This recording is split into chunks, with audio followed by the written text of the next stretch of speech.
obviously the pandemic is dragging on, restrictions going up, coming down in fits and starts. How is this impacting the activity you're seeing on the app, and what kind of a dating scene do you expect to see this fall? Yeah, great to see you. So it's really fascinating. Despite the challenges that the world's been facing with Delta, we've continued to see very positive trends across our platform. So we've referenced this before, even in some of the most affected markets. For example, in Q2, we saw increasing engagement and activity, even with the spread of Delta in India.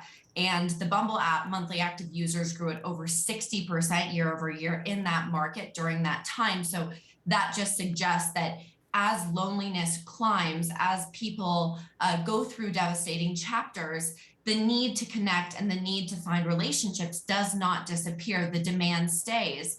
And we become the only outlet, right? When you can no longer go out and meet people in person. So we continue to gain share and maintain download share in most of our major markets, even throughout this COVID crisis. And we're really looking to the future now. We've seen a lot of silver lining through this chapter as far as what people want out of their relationship goes. And we have seen this intentionality spike. People are now really looking for specific relationships, and they want to find them quickly and safely. So even as the world goes back to, call it normal, people will still come to our products first to meet in a digital safe capacity, to vet the person, to understand who's on the other side of the screen, and then go meet in real life. So we really do see strong results on either side of this COVID scenario. And despite these challenges, we've seen these positive trends. Now, speaking of friends, look, it's dating in general can be tough. Dating in a pandemic, even tougher. And the dating app scene can be frustrating.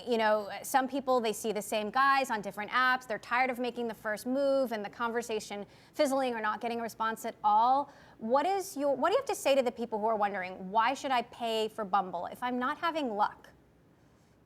Well, this is the easiest, safest way to meet people. Going out to a bar and sitting around and waiting for somebody to walk by, this is outdated. And candidly, the luck in that category is very low. We have so many options. You can adjust your filters, you can adjust your settings, you can travel on our product. So even if you're not having luck in a particular moment, in a particular town, in a particular range of settings, you have this remarkable optionality to change what you're looking for.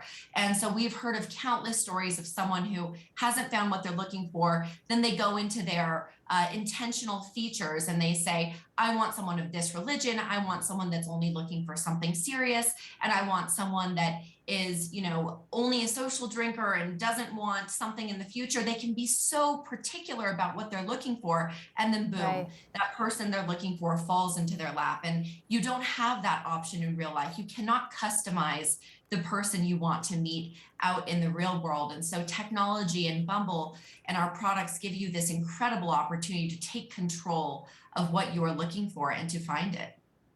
Now, you've been doing some really innovative things when it comes to employee wellness. You decided to give everyone a week off at the same time rather than giving them more days off that they could take whenever they wanted to. And other companies have followed you in doing this. What have you learned from this reset week, if you will? And are we going to see this every year?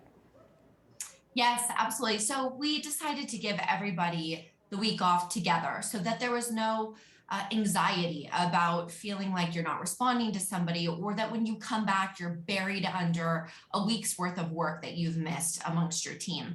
And so by shutting it all off for everyone, our business is doing phenomenally well. And we're very fortunate to have such an incredible team that really hits their goals and make sure that everything is buttoned up. And when you give enough heads up, we're going to take this week off in 2 months from now, everyone can go out with peace of mind and they can actually go away and actually get offline. Burnout is real, Zoom fatigue is real. And by allowing everyone to step back and come back refreshed and invigorated, it did wonders for our team. And it was so well received that we're actually doing this now twice a year.